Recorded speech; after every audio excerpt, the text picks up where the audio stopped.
केही दिन अघि जनप्रदर्शनमा जुन प्रकारको हिंसा आगजनी तोडफोड भयो त्यसबाट जस प्रकारको मानवीय एवं भौतिक क्षति भयो त्यो सुन्दा हामीलाई अत्यन्तै दुःख लाग्यो।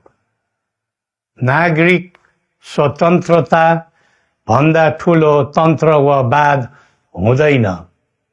वास्तविक प्रजातन्त्र त्यहाँ हुन्छ जहाँ राम्रो नराम्रो जनगुनासो वा गुणगान सुन्ने परम्परा र संस्कार हुन्छ।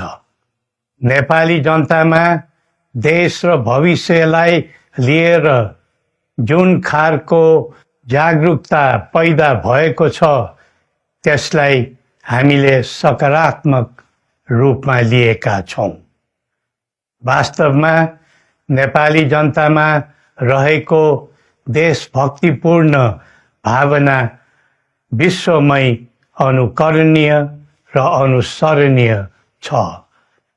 देशलाई विद्यमान जटिलताबाट मुक्त गराई शान्त, स्थिर र समृद्ध मुलुक बनाउने जागरुकता जुन पैदा भएको छ, नयाँ वर्ष 2082 मा नेपाली जनताको चाहना अनुसारको परिणाम हासिल हुने विश्वास थपिएको छ।